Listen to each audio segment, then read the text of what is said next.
The education industry has seen a paradigm shift over a past year, from shutting offline schools to introducing a digital classroom culture amidst a looming pandemic. It has caught everybody off guard, teachers and students alike. However, there was one segment that found it even harder to operate: the preschool sector. It is only obvious to think most children of this age group are new to technology, and exposing them to screens for long hours is concerning to both the guardians as well as teachers. Today, I have with me experts on this panel who are going to throw more light on the early childhood period and the distance learning. I have with me Shilpa Botners. Shilpa has over 2 decades of experience in the field of early years, teacher training, and K-12 school management. She is a trained counseling psychologist and is passionate about working on the socio-emotional health of children and bringing joy into the teaching learning spaces. She's also associated with few organizations as a volunteer and mentoring students online and telephonically. Shilpa is currently freelancing as an education consultant. We welcome you, Shilpa. Our next panelist on board is Sukaina Hussain Ebrahim, who has been in education since past years.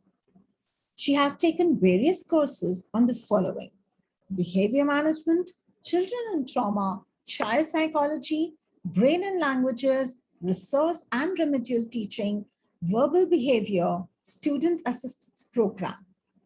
Lastly, she has also worked with Lego as cognitive play and therapy. Currently, she's working as special needs teacher, and she's working with IVA as a teacher trainer and consultant.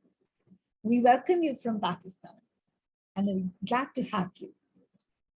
Our third panelist for today is none other than Mrunal Raiborde Lanzi.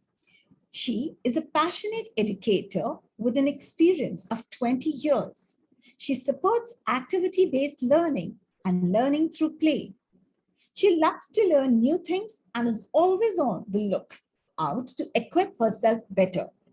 Mrunal is an avid reader and likes to travel. Currently, she is the headmistress of Vanita Vishram Primary, Mumbai, that has a stupendous team of teachers. She's also a mother to a lovely 8-year-old child. We are glad to have you here today.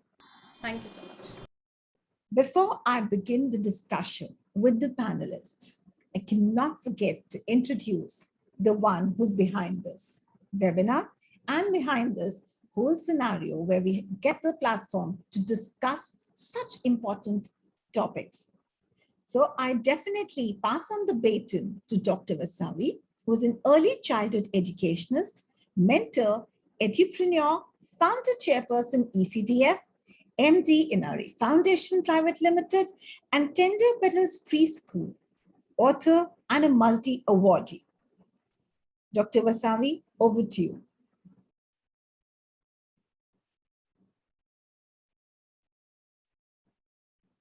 Dr. Vasavi, can you hear us? I think her videos got freezed. All right, let's wait for her to come back. Till then, I think, we can move on with our questions and we can start the panel discussion, and definitely in between, we'll make sure that she's there.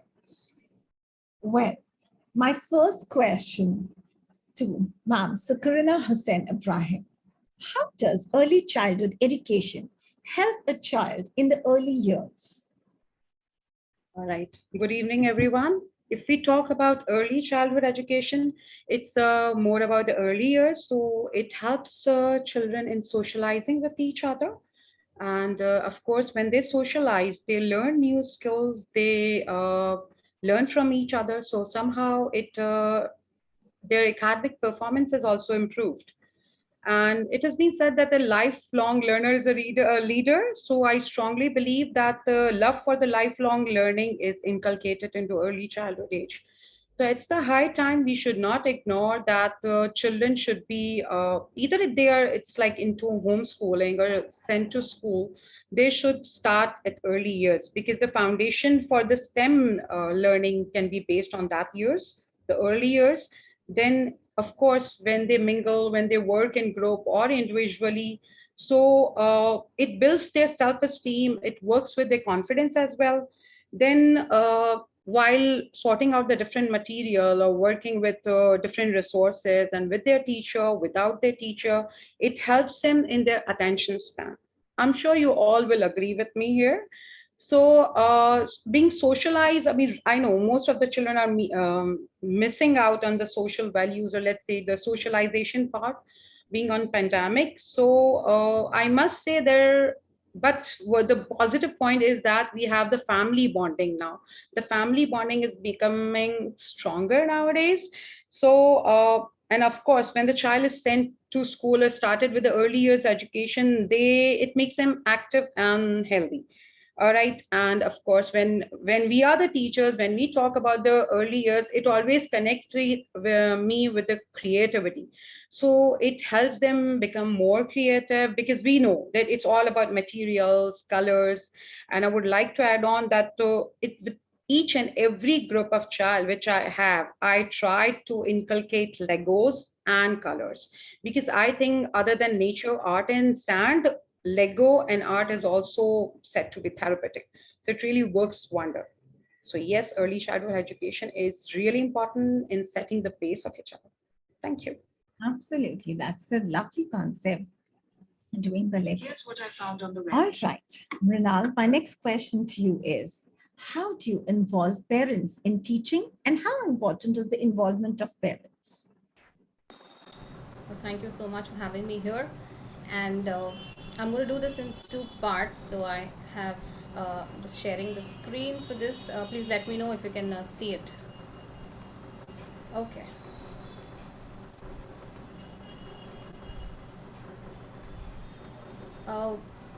So the first part is what is the actual effect of parental engagement, or I would say involvement.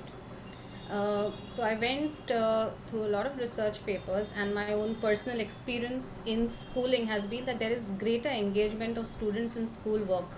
So if we involve parents, the children know, the parents also know what's happening. And this is one practice my whole team is making, of letting the parents know the last 5 minutes of online classes.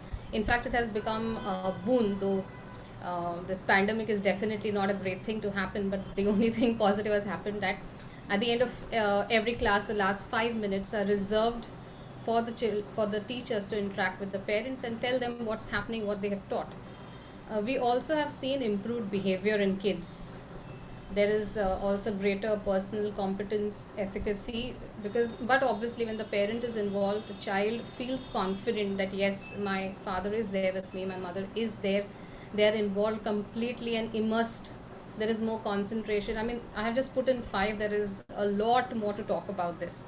Also, there has been observation of lesser dropout rate from schools when there is parental involvement, and definitely a long term social and economic benefit. And we all know if children are going to study, that's going to have a great effect on the economy. The next one is, so your question to me was, how do you involve the parents then if all these effects are there? So as I did mention, we are regularly communicating with the parents, and a lot of my I think staff members are here watching, so they would agree that communicating with the parents about the child's progress or what she or he is learning makes a lot of impact. So how do you do it? I told you that we are communicating on a daily basis. When it's offline in-person school, I think that happened a bit less as compared to right now. Then involving them in all class activities, school activities. Another important thing I thought was inviting suggestions and asking for feedback. Often this part is missed, asking feedback of parents, which I think is important.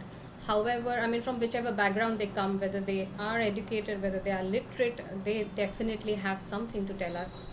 Then guiding parents to help them make, I have just written schedules, but there is so much we can guide the parents with, schedules, eating habits, nutrition, sleep schedules, their study timetables, and absolutely anything. And last but not the least, we believe, I mean, our school actually does it. This is not just some a collateral that has been made.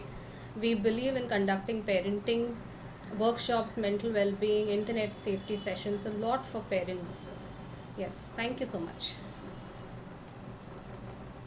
That's amazing. These things, are definitely going to help all those who have not been following this. And I strongly believe that it is the equal ratio of a parent, teacher, and the student that goes hand in hand. So everyone has to be in the loop. Thank you so very much for your lovely points. Well, after this, let me ask Shilpa Botners, how do you think we can bridge the learning gap created over the months in the pandemic times? Yeah, namaste everyone, and thank you ECDF for having me on this platform and giving me this chance to put my thoughts across. Thank you, Swarleen and Ms. Vasavi, for this opportunity.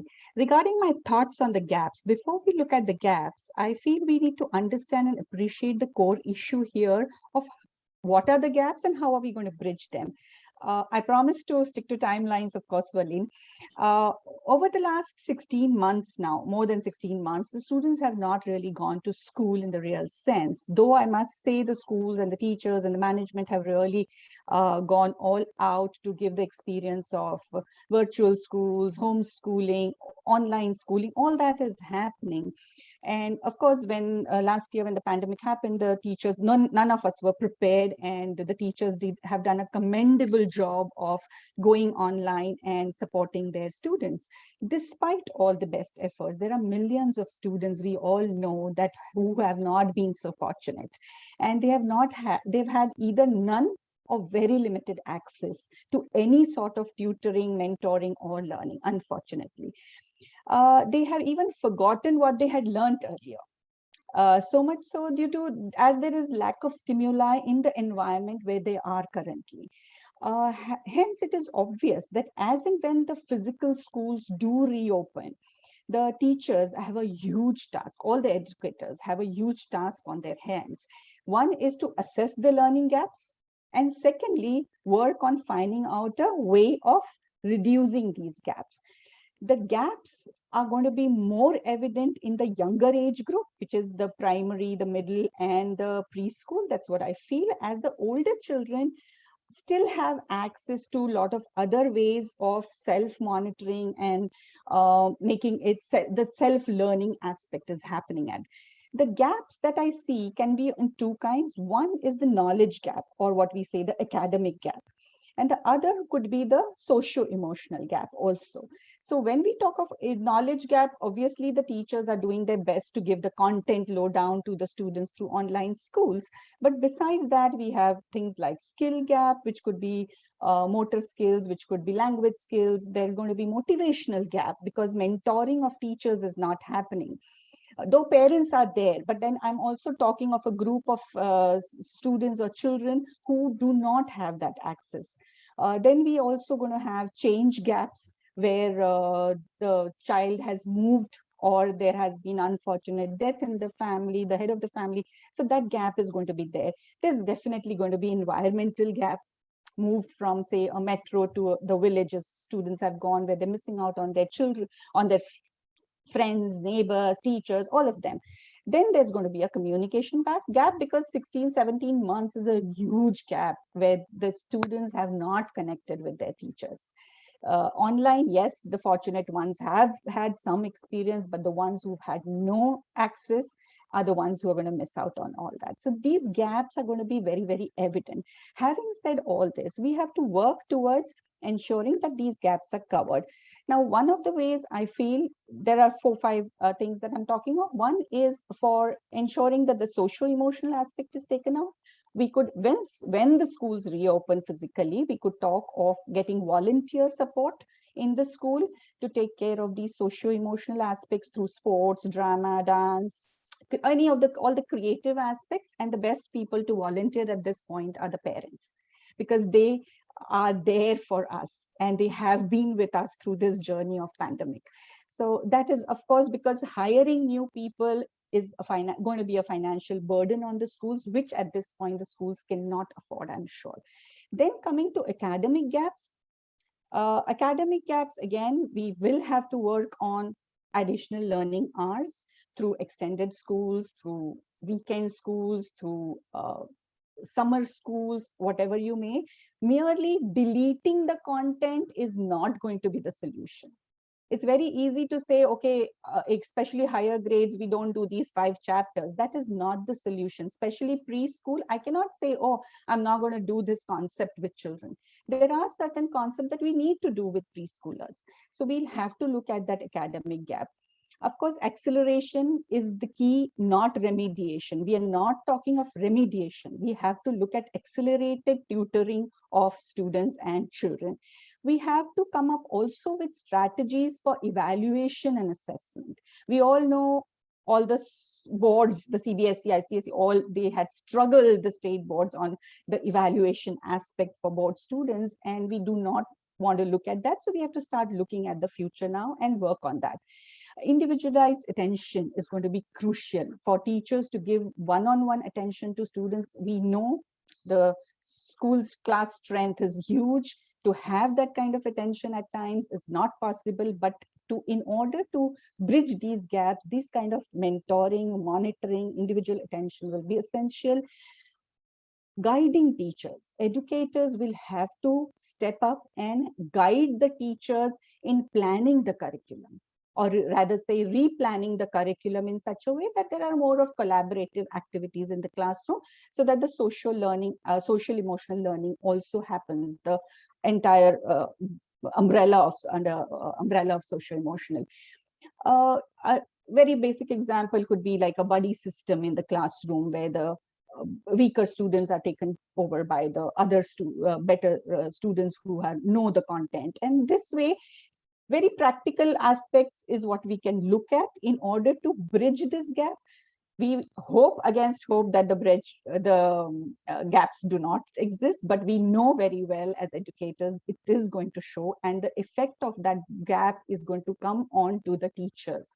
So we have to work on teacher training on a huge extent, I would feel. Thank you. That's so wonderfully explained, Shilpa. And you, I think, created that concrete bridge which we can all, pass through and suffer the challenges that we have been suffering from. We can just get out of that zone now. Thank you so much for adding value to it. Well, we have Dr. Savi who's back, and definitely I'm going to pass on the baton to her first. Dr. Savi. Thank you, Swarleen. And yeah, sorry for the inconvenience caused, because suddenly, the bandwidth was out of range. Well, I listened to Shilpa, and I think I heard a bit of what Mrunal also had to say. Very relevant points taken. And today I would just give an outer, overall view of how we actually, kind of got away from the classroom straight into the screens, and without even being prepared for it, right? So when I talk about, generally the third world countries, it was, I think the transition had been very, very difficult, right? Because everybody, like already Shilpa had mentioned, that there is a wide gap. And that gap, I mean, there are a lot of students or children still who are not able to get education at this point of time, because we do not have that kind of, they don't have the devices, or the training of educators are not complete. So these are some of the gaps that we need to fulfill. And otherwise, if these gaps are mitigated, I feel that, again, online learning has a very, very huge scope in terms of, the effectiveness that online learning has. We have to look at the pros as well. So definitely, when we talk about the early years, because, in ECDF, we are talking about early years, the best practices in early years, childhood education. So when we talk about the early years, and we know that children who are very young have a less attention span. So when we talk about online education, which is now, for preschools to open, for the next few months is almost impossible. But we can look at something like a hybrid model when the school starts, right? So the online is going to stay, and plus the one-on-one, together, they all take this forward along with the online learning. So indeed, I mean, we have been doing for last 2 years in our schools, and the feedback that we got from parents were awesome in terms of that the children were learning online. Like we were quite, in the beginning, we were very worried about how it would go. But now the children of today who are so resilient, who can actually, pick up new skills, have got good. And well, if I quote some researchers have also shown that in online, when we are talking about taking, online education into the future, it's saying that 25 to 60% more material is, retention happens when there is online classes. So that is increasing the attention span or the retention of students. So that is another thing. Again, online classes sometimes, or online education, if you look into the future prospect, is very beneficial because it gives the flexibility to students to learn at their own pace. When we're looking at a classroom, it's very, limited to timings. And sometimes if we do not give those same modules out, the students may not pick up at the right time. So what happens is when it is online and hybrid, it gives a lot of scope. And then this pandemic, I surely admit that there's been a complete disruption of the traditional education system. But in today's world, children need the skills, basically, the critical thinking skills. They need to be adaptable to change. They need to be resilient. And I think the pandemic has been a catalyst to this process of change. That is how I feel. And I think our panelists will have a lot to say. Mrunal already talked about the, what is happening. Shilpa already talked about the gaps. So now the floor is yours. I think we can discuss in depth into, what we can look into the future in terms of learning online and offline and a hybrid learning system. Yeah. Thank you, Dr. Asami, for such a value addition. And definitely what we had learned all these years, we had to unlearn it and we had to relearn it. We had to devise new systems. We had to make education reach door to door, I must say, device to device, to be more precise. And definitely somewhere we've been successful. And working on a hybrid model, as Dr. Asami said, is going to be the next working model, undoubtedly. So coming back to you, I would pass on the question to Sukaina Hussain. Do you think online learning has made an impact on child's cognitive development? What would you like to say about that?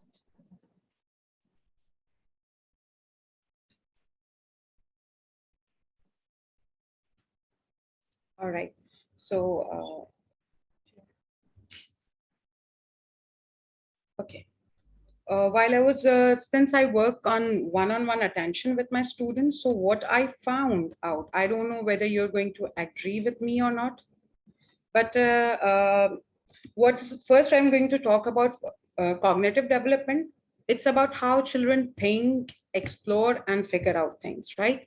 So while giving classes as well, like it has been like more than 16 months, as we said, I'm working with slow learners or strugglers, or let's say ADD, ADHD. But the things which I found obvious, and I asked with my colleagues as well, is that those who were struggling were seen better than before. Let's come to the idea how it's possible. All right. So it's online learning and cognitive development. It's said to be safe haven for children who are shy.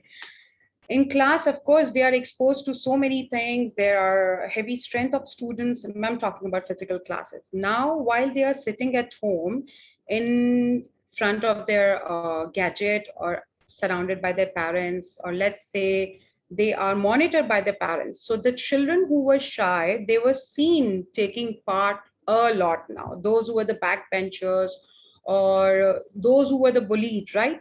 Those who had lack of confidence. I found out that one of my student, I saw he was very reluctant while answering in physical classes. But during the online class, I observed that he's the one who's raising the hand first. So personally, I think it's not about the lack of knowledge. It was about lack of confidence, right? The child was struggling. then who struggle in academics. It could be slow learner, dyslexia, dysgraphia. Okay, dysgraphia, by the way, the online thing is making life of children who are facing, who's going through dysgraphia much easier, because everything is on keyboard. They can type, they can say, and the Google is going to type for them. So yes, those who were used to get the poor handwriting or untidy work, this is the hard time for them, that they can submit their work in form of, like, let's say, the written or typed assignment. I'm talking about the bit elder lot. And of course, their grades were improved. But unfortunately, when we talk about differently able children, all right, they took gadget as an opportunity. They were seen exploring new things. Let's talk about children with Down syndrome. We all know that they love music, they love colors as compared to ASD. So they were very much attached to this online learning, and whatever was taught to them in physical classes as compared to online classes, they learned at least, I would say, 20% more in online, because all the color, all the movement was there, liveliness and music. Of course, in your physical classes, you can't add on so many things, right? And of course, they have to sit at one place and they were bound. Now they can take a break, especially ADHD, they can take a break. Those who are fidgetive, they can take a break and come back and start their, let's say, the learning. So yes, differently able children were the one. I would say it's a positive point or as advantages of the online learning, which help with the cognitive development of students.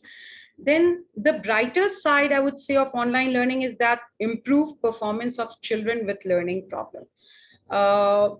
Believe me or not, again, I would say the typing part. The typing part, whenever they used to make the spelling errors while they are on keyboard, if they're using a computer, laptop, or mobile, because not everybody can afford a laptop, right?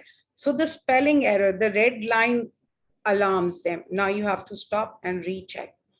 Or the bullied, I think that's a problem which is being seen worldwide. The children are being bullied, whether it's by students, by seniors, and you know what's going around. So at their home environment, they are out of the fear, out of the cocoon, and they are not scared that somebody is going to bully me, or somebody is going to name call me, or somebody is going to say something to me because I'm not improving. They know their home is their comfort zone. All right. And of course, the family was there. We all know that somehow we call environment as our third teacher. Our first teacher's parents, and then society, and then our own teacher. Then we have our third teacher as our environment. So environment, home environment somehow worked. Parents actually knew how we teachers struggle during giving lessons to their students, to their children. Of course, so they learned about our hardships, right? So I feel that the feeling of empathy, not sympathy, but empathy developed a lot. And higher involvement of parents. Of course, I think in physical classes, very few parents were known about the syllabus or the curriculum, or what's going to happen next, or what's going on right now. But while in online learning, they're around with this children. So of course, they are involved. Then the downside, of course, if we talk about disadvantages of online learning, lack of social interaction. Like Shilpa said, of course, I think society is the major part where child learn. Those who are extroverts, they miss on the part with hugging on with their teachers, mingling with their peers, talking with their friends, and distractions at home. Not everybody has the, like you can say, the nuclear family. There are, at least our, like, if we talk about Southeast Asia, East Asian families, we have let's say extended family, right? We have uncles and aunties living together and lots of cousins. So at the same time, while my child is taking a class, maybe the cousin is taking another class. All right, so distractions at home, it could be something else, the younger siblings. So this we could say one of the disadvantages. Lack of support from home. Not, I would just support the point, not everybody's parent is supportive. They are also working from home. Work from home idea is like for parents and professional as well. So at the time they are working for their own job, they are supposed to look after their child as well. When they were into physical school, they were least bothered because they knew that the children would be a student, their teacher would be there to look after their children. But now it was something difficult. So away here, now the working parents, their children suffered. But I know somehow they managed. Somebody hired the young, let's say younger lot to just support or just monitor their student. The younger senior siblings, the elder siblings looked after the younger siblings, and somehow we managed. There are few activities which help with the cognitive development, right? It can be done at school, inshallah, when we are going to open our physical department. Play is essential in child's cognitive development. Play includes activities like puzzles. Again, it's going to hit the cognitive part very hard. Fun bath with toys. Like I said, the nature is the biggest therapy. It could be sand, it could be water, it could be taking them out into the fresh air for breeze. What I used to do for my student, I used to take sometime my class in my balcony. I would just spread my mat and do a little bit of meditation, sort of yoga according to their age. And then after that, I carry out the activities. It could be puzzles or fun bath or water activity or beading. So reading pictorial books, again, they can connect the picture with the real life and then can recall it or re-say what they have learned with the pictures. So again, the cognitive development part is engaged. Singing simple rhymes. It's something amazing because believe me or not, if I'm giving some lesson, they take time. But if I say the same thing in form of a rhyme or poem, so what happens after 2 attempts, they are going to repeat it after me. So yes, singing simple rhymes or songs, which are, again, I would say age appropriate or relevant, could help amazingly. Sand and water play. I have kept a small tub which can be filled with water anytime I want. The sand pit is ready in my setup. So whenever they are tired or they feel like they are losing their attention span, they can go into the sand area, they can play with it, make their sand castle, use water, or the water toys can be used there. And if nothing is there, they can play with their ego, because I think that environment is the third teacher. And yes, it's actually true. Thank you.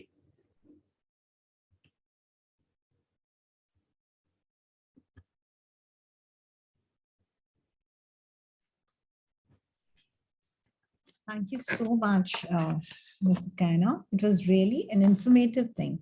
Cognitive development activities, and definitely when a child gets to understand all the activities that he's doing and he takes that interest, develops all the skills of the child. My next question to Mrunal Raiborde.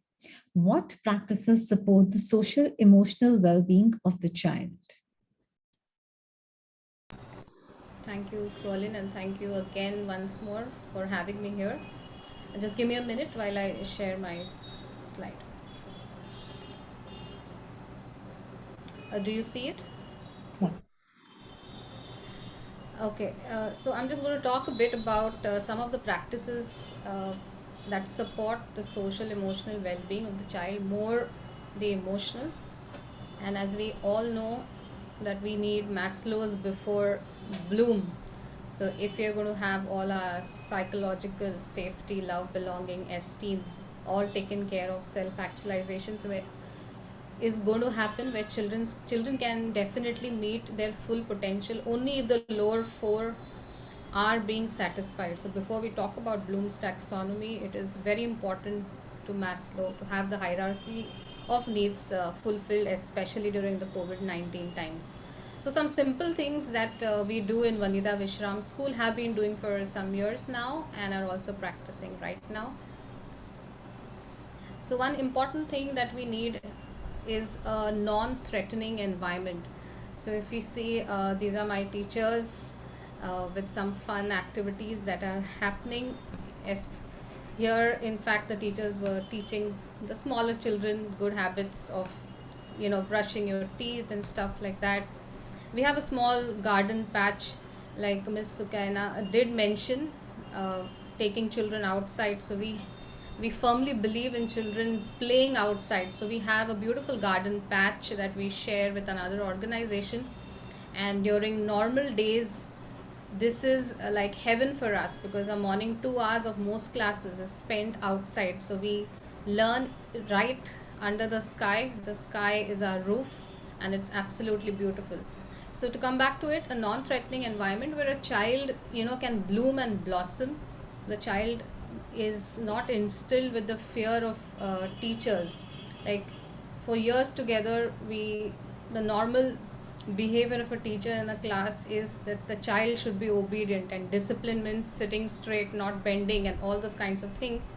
And it becomes a lot of children undergo stress. Even when I was small in school, I mean, teachers wouldn't even want us to bend down.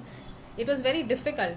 So that doesn't allow a child to grow. So we are making a lot of effort to see that this is not happening with our kids. What happened with us should not at all happen with our kids. The next is, many of our classes, we begin with positive affirmations. More so in the lower classes, our pre-primary classes, where these are just few of the things our teachers use. There's a lot more which is used, like I am smart, I'm kind, I'm beautiful, I'm brave. So this instills confidence. It also gives courage for the child to speak. It also is word building, like early morning when you start with this, you feel good about it. So this has worked in our favor. To give a little background of my school, mine is a small low budget private unaided school in South Mumbai. So we have kids coming from very humble background, and our endeavor is to provide the best for them socially, emotionally, physically, mentally, spiritually, every possible way. And my team of teachers are really working hard to see that these objectives are achieved. The next important thing is communication, creating spaces where children can communicate with the teacher. And sometimes in a typical classroom setup where you have the table, chair, and the teacher's desk like a hierarchy on one side, the children could get overwhelmed. There could be anxiety and stress. So as I did say, we spend most of the classes in person. We spent outside, like our school begins at 8, so 8:30 to 10, before the sun gets really hot, we are outside in this area. And you can see my teachers, they are playing games, they are reading, there is circle time. So this is the time where children are getting to communicate with the teacher and also with each other. Of course, there is the teacher has to have a lot of patience, because the children coming from smaller homes, this is an open space for them. So sometimes they might tend to get mild, but I think we can definitely overlook that. And another important thing is vitamin D. So we are also looking after them physically, because vitamin D is something which, again, a lack of which is causing a lot of health issues. The next is buddy system. I think did Ma'am Sukaina speak about it, or I think she mentioned that. Yes. So though we did it like grouping, not pairing kids together. So you can see again they're sitting in the garden area. Another is the lab. So somebody operates it for some time, then they exchange. Right now we planned. Some of our team members have had some brilliant ideas about the buddy system, where not only one is getting from the others, but the other second person also. Normally somebody who's extremely academically doing well is paired with somebody, with a child who doesn't really do well. But instead of that, our team is having ideas to do it in such a way that the pair benefits mutually. So it's a mutually symbiotic relationship and not a parasitic one. So this buddy system happened before, and though we are in a lockdown here in Mumbai and schools are not completely operational, we are calling few kids now and then with the consent of their parents, at least once a week, and we are trying to do our level best so that they get some kind of interaction with the teacher and their peers. Next is again for the social and emotional development and the well-being.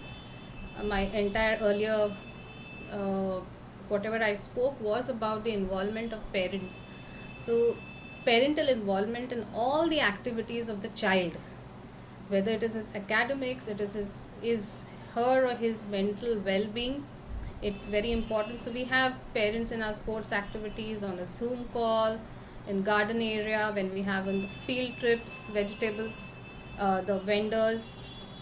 Also here we give a walk, like a school walk to our parents once or twice a month, and our school is pretty open to have the parents in as and when they they feel it's required, or we feel that they need to be on the campus. And another thing which we have started is checking in every day using the Zoom chat box. So it works really well. Like, what did you have for breakfast, lunch today? How are you feeling today? Did you sleep well last night? How is everyone in your family? I think this one thing I see missing in many institutions, wherein the teacher just begins to talk on the Google Classroom or the Zoom link, uh, without checking in with, is the child now, every even if the child is feeling sleepy, the child is hungry, the sometimes they are not in a mood, sometimes they have to get up too early. Even asking that and showing that concern for the child who is in front of you makes a huge impact, both on the child and the parent. So those who are watching me, those educators and any parents, mostly educators, if you're watching me, this is a good practice to do. And the chat box, when you use it, is also helping in language development. So when you see the children answering, you can see what's happening. Are they able to type? Are they able to write? Are they able to understand the language you're communicating in? So chat box is an amazing tool which should be used well by all teachers. Yes, thank you for this opportunity. Thank you so much, Mo. I mean, I was just thinking about the takeaways I've got from here: the buddy system, the physical development, the communication, the mental well-being, the physical well-being. So definitely it calls for the complete holistic well-being of a child. And seriously, that's quite commendable, the kind of work you people are doing. Thank you. I must thank my entire team of teachers. I have a brilliant team of teachers, superb teachers. It's very difficult to get that set. Completely agree that they are just like the backbone of this school. Well, I pass on the baton now to Shilpa Botners.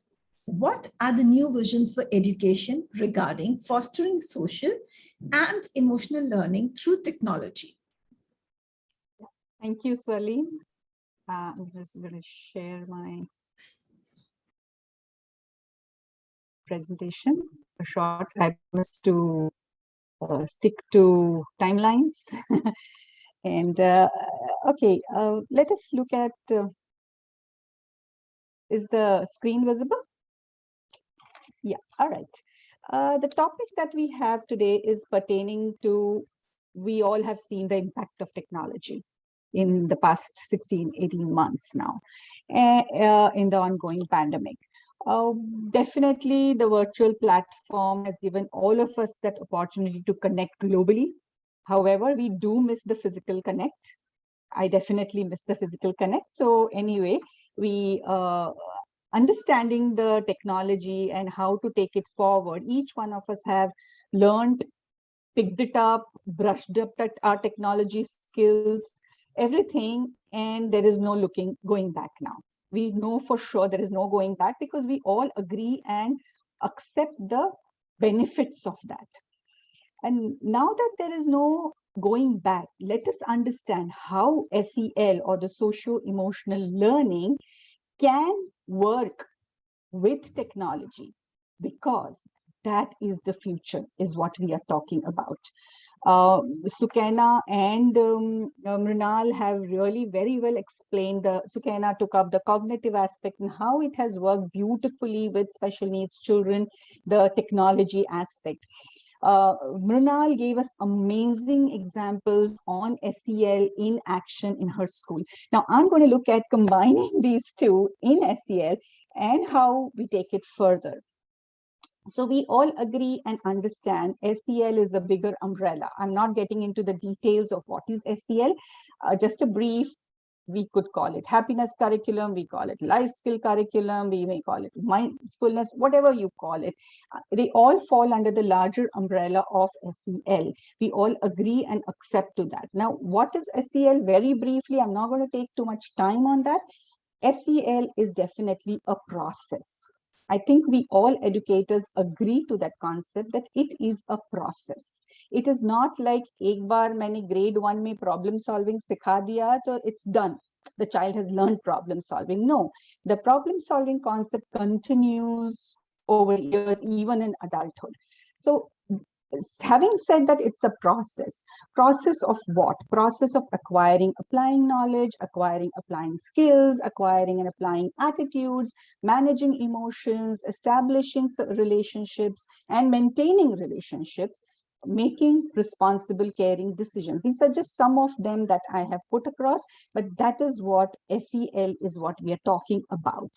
Now, let us look at the SEL for lifelong learning. Now, looking at three aspects. One is the foundation from students' perspective, school-going children we're talking of, the foundational and academic skills, which we all know, literacy, numeracy, scientific, whatever, financial, cultural. Thanks to NEP 2020, now we are also evolving and adding on to that.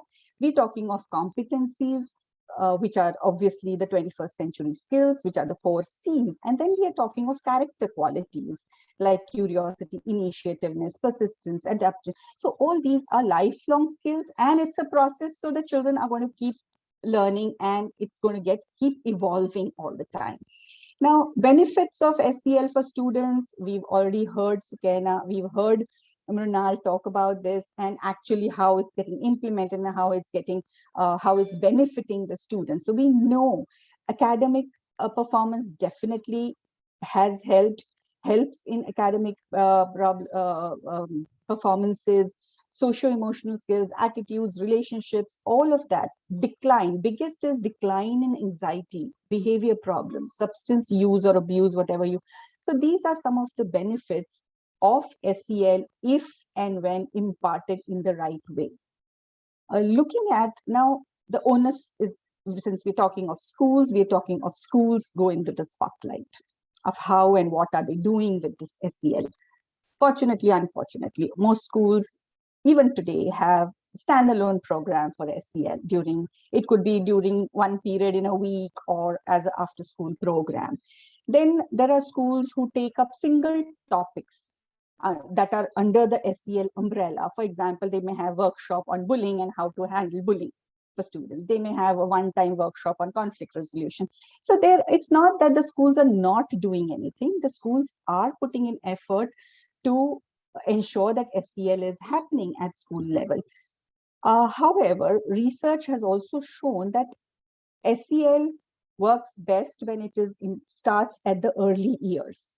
And then it's a continuation as a part of their curriculum in primary and middle and high school. So throughout it becomes a part of your core curriculum throughout child schooling.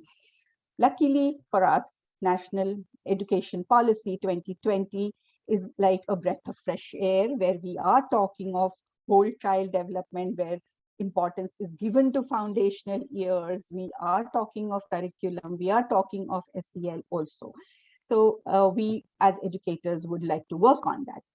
Now, having understood what is SEL, how we do it, there are certain barriers. If you ask teachers, yes, the teachers are going to come up with, there are certain barriers about why and how the schools are unable to implement SEL in the right spirit. Many a times the administrators and teachers are struggling to understand the full range of SEL competencies. As I said, there are certain topics that are picked out of SEL and they are taken care of.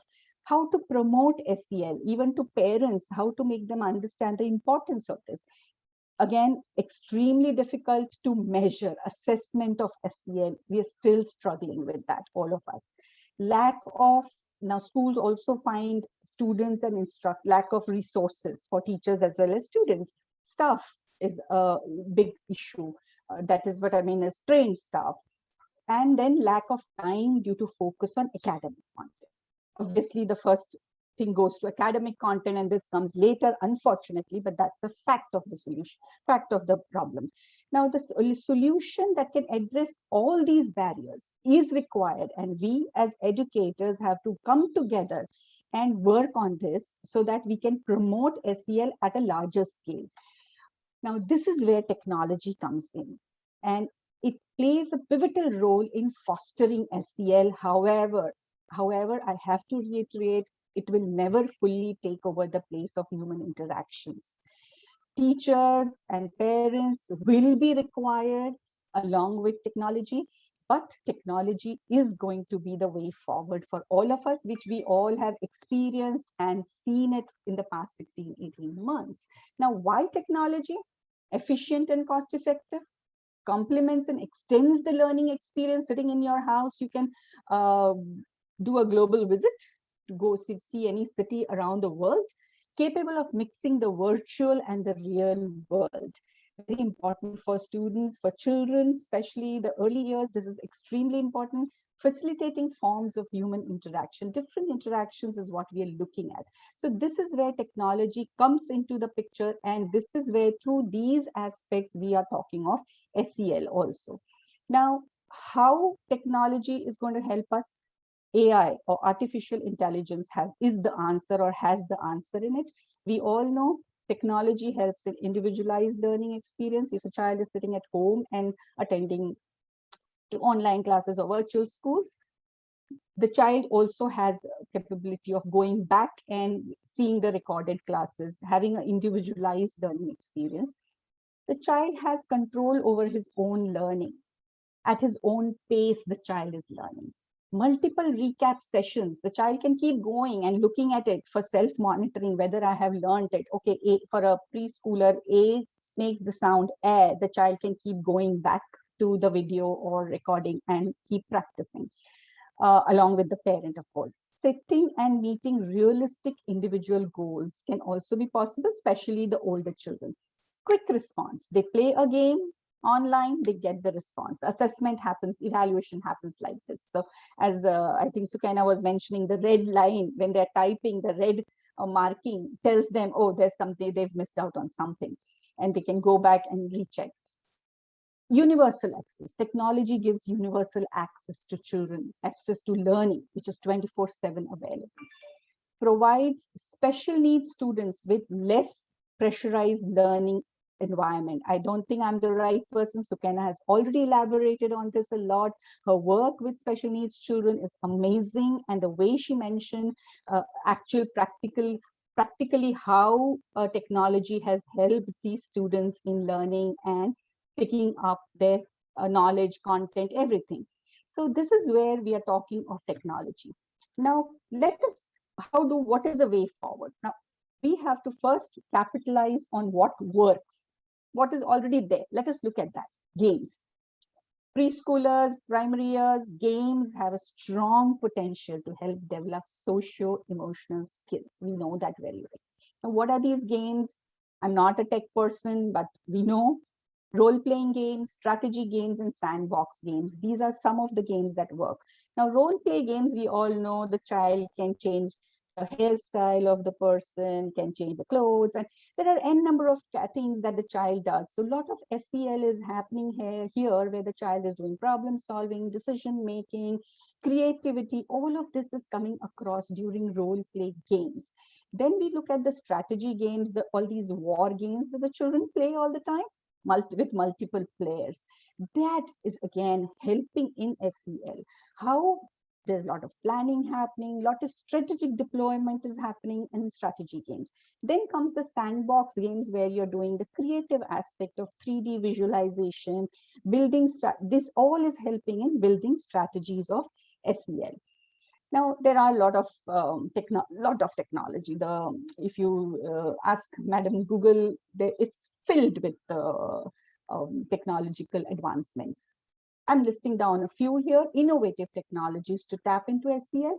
There are wearable devices, the Apple Watch and those kind of things that manage their emotions and build communication skills. Leading apps, there are hundreds and millions of apps that are available. Now, what we have to do is we have to guide the teachers and the parents on which are the ones that are age appropriate and which are the ones that are going to help us. Virtual reality, most schools are using VR equipment with handsets and will bring in the physical presence in the environment. Then there is advanced analytics where personalized instructions are given by predictive computing, which is again works very well for older children also. Effective communicating allows systems to recognize, interpret, stimulate emotions. Now, these are some of the innovative technologies that we have to tap into for SEL. Now, what is holding us back in adopting SEL technologies? Definitely something is there, which is limited awareness of SEL and its benefits, insufficient prioritizing by the school, the teachers, the management. Yes, let's just face the fact that priority-wise, this is not there on the list. Lack of consensus about valid and reliable measurements. As I said, assessment of SEL is a huge concern. Low level of funding and resources for SEL. Schools, when they make their budgets, SEL workshops, SEL concept or curriculum comes next. Inadequate supply of SEL programs and products, and I'm sure there are a lot of organizations who are doing wonderful job. It's just the reach is still missing. Now, when we talk of SEL and technology, what is most crucial is the debriefing concept. Debriefing is extremely critical to cement the connection that the students are learning in the game and applying those same skills to real contexts. That is what is required, and that is where the teachers or the facilitators come in, and they need to work on transferring these skills through leading pre-game discussions, post-game discussions, and tie the game to real life situations. Then SEL and technology, and the marriage of SEL and technology happens in the true essence. So we as educators have to work on training the teachers on how to transfer these skills, which definitely means the teachers have to understand these games, understand technology thoroughly. So the ICT training for teachers becomes very, very crucial. In ECC programs that we have, that is one link that has been missing until now, which as educators, as the ECDF takes the lead, I'm sure, and starts working on how to include technology, train the teachers on technology and debriefing aspect.